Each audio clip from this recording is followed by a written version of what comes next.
Oke guys, jadi pada video kali ini kita akan membahas bagaimana perhitungan persediaan metode average. Nah, sebelumnya saya sudah bikin yang Vivo, terus Livo, dan sekarang yang average.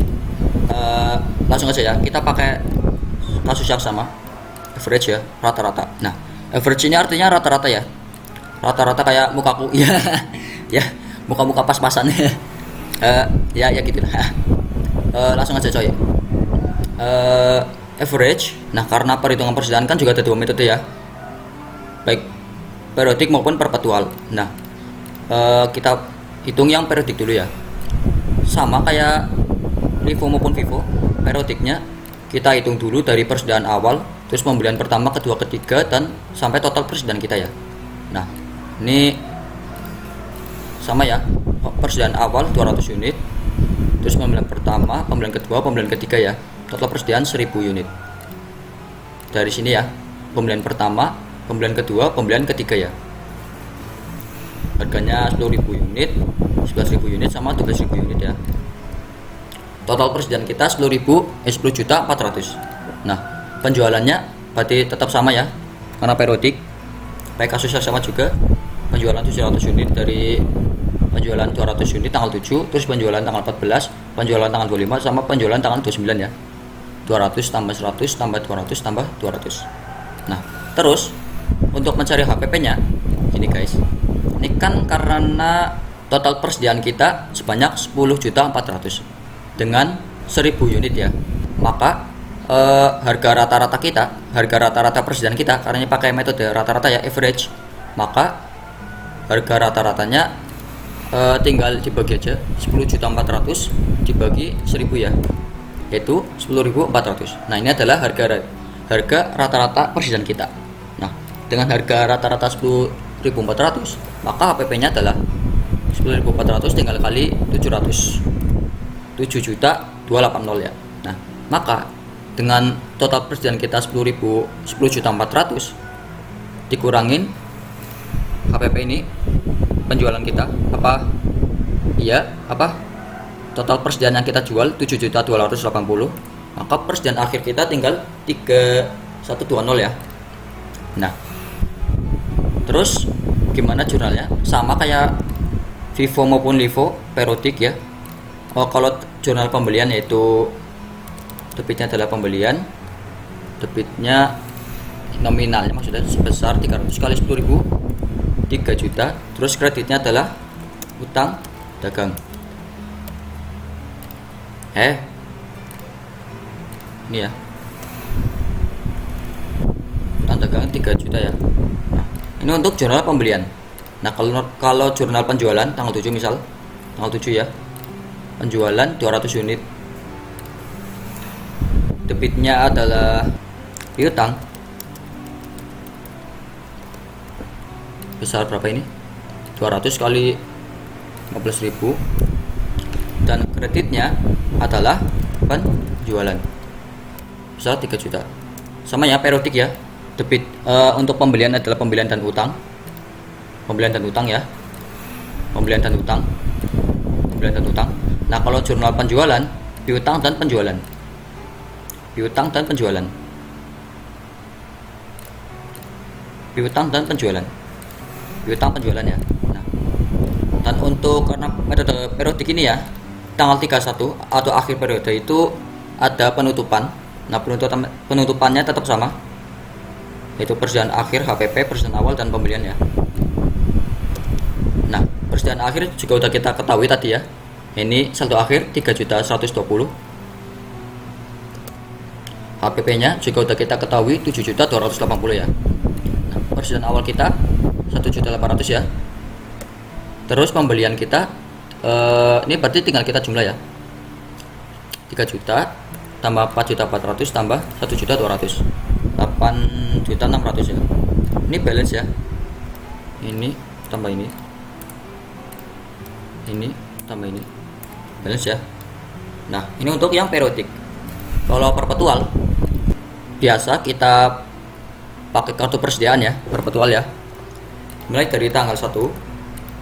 Ini kita hitung dulu persediaan awal kita, yaitu 200 unit, harga per unitnya adalah 9.000, maka total harganya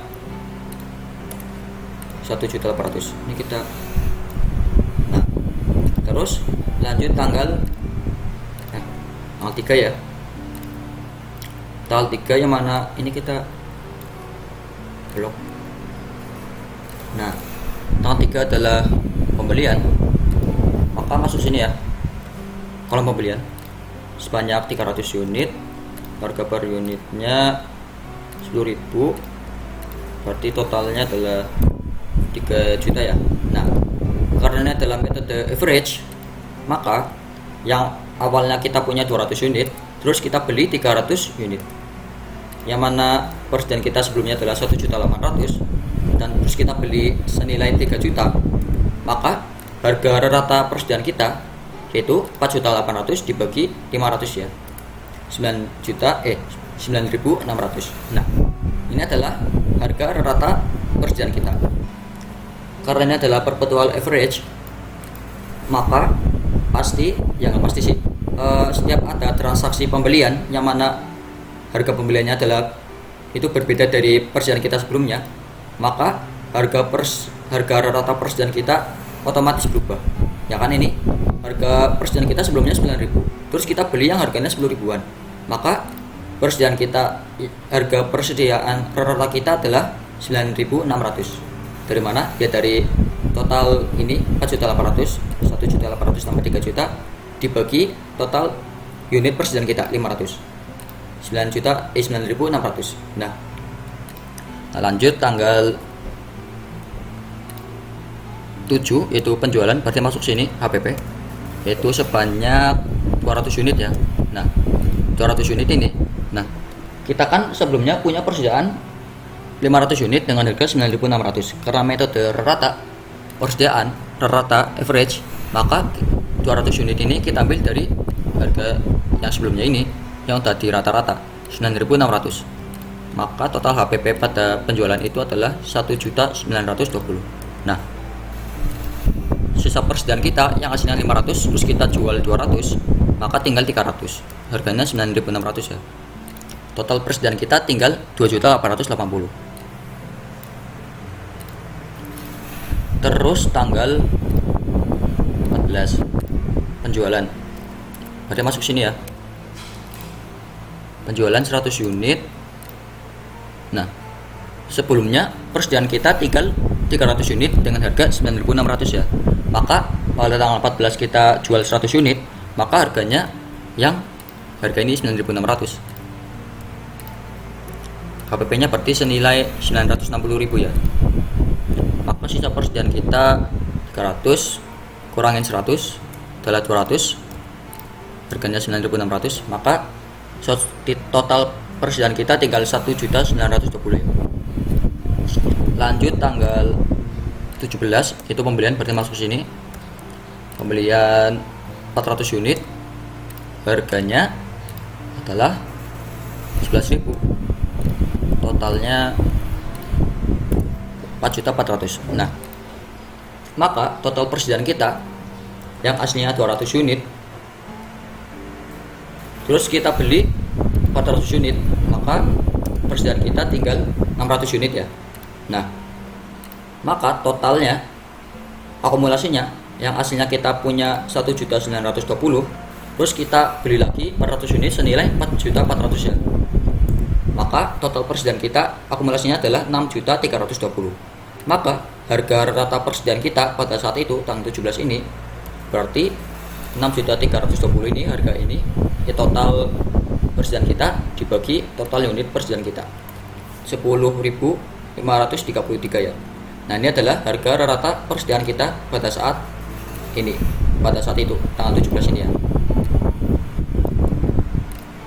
Lanjut tanggal 20 itu pembelian, berarti masuk sini ya, 100 unit dengan harga 12.000 ya, totalnya 1.200.000 ya. Nah maka total persediaan kita yang sebelumnya 600 terus kita beli lagi 100, berarti persediaan kita menjadi 700 ya. Nah yang mana total persediaan kita sebelumnya adalah 6.320.000, terus kita beli 100 unit dan harga 12.000, totalnya adalah 1.200.000, maka persediaan kita terhitung 7.520.000. Nah, maka harga rata kita, karena sebelumnya kita harganya persediaan adalah 10.533, terus kita beli dengan harga yang berbeda yaitu 12.000, maka harga ratanya adalah dari 7.520 ini dibagi 700 unit ini ya, 10.743 ya. Lanjut tanggal 25 adalah penjualan, masuk KPP ya. Penjualan 200 unit, karena sebelumnya kita punya persediaan 700 unit dengan harga 10.743, maka kita ambil dari persediaan kita ini 10.743 ya. Maka HPP kita pada tanggal 25 adalah 2.148.571. Maka sisa persediaan kita yang aslinya 700 kita jual 200 dengan harga 10.743, maka persediaan kita tinggal 5.031 ini ya. Terus tanggal 29 penjualan ya, berarti masuk HPP jual 200 unit. Nah, persediaan kita sebelumnya tinggal 500 unit dengan harga 10.743 ya. Maka kita ambil 200 unit dari persediaan kita ini 10.743, maka HPP-nya pada tanggal 29 itu adalah 2.14857 itu. Oh sama ya. Maka sisa persediaan kita yang aslinya 500 kita jual 200, tinggal 300 unit dengan harga 10.743, maka persediaan kita tinggal 322.587 ya. 29 ya habis. Nah, kalau kita total ini pembelian kita 800 unit ya. Ini ya. Kalau perpetual total pembelian kita 800, tetap sama ya, 800 unit. 300 tambah 400 tambah 100, 800 unit. Terus HPP kita yang mana penjualan 700 unit sama ya, kayak periodik 700 unit. HPP-nya adalah 7.177.143. Ini pasti toko makamnya ini. Nah kan. Nah, itu ya. Yang mana kalau periodik ini adalah HPP-nya 7280 ya. Kalau perpetual 7177 ya. Beda ya. Nah, saldo akhirnya kalau perpetual segini 322, kalau periodik 3120, beda ya. Walaupun kita hitung lagi HPP tambah persediaan akhir kita sama ya, 10.400 ya, baru sama dengan ini ya, total persediaan kita. Nah, ini adalah kartu persediaan perpetual average. Nah, kalau jurnal gimana? Karena perpetual sama ya, kayak LIFO perpetual maupun VIVO perpetual. Yaitu kalau misal jurnal pembelian adalah debitnya persediaan sebesar berapa ini? Kita lihat di sini aja, 300 unit, harga 10.000, 3 juta ya. Bisa kita lihat juga di sini pembelian 300 unit kali 10.000. Terus kreditnya adalah, karena ini transaksi kredit ya, utang dagang besar 3 juta ya. Ini di sini juta. Kreditnya utang dagang. Ini jurnal pembelian. Nah, kalau jurnal penjualan tanggal 7 misal, ya kan tanggal 7. Debitnya adalah HPP berapa? Ini bisa kita lihat di kartu persediaan 1920. Maka kreditnya adalah persediaan. Sama ya. Nah, terus jurnal kedua adalah piutang.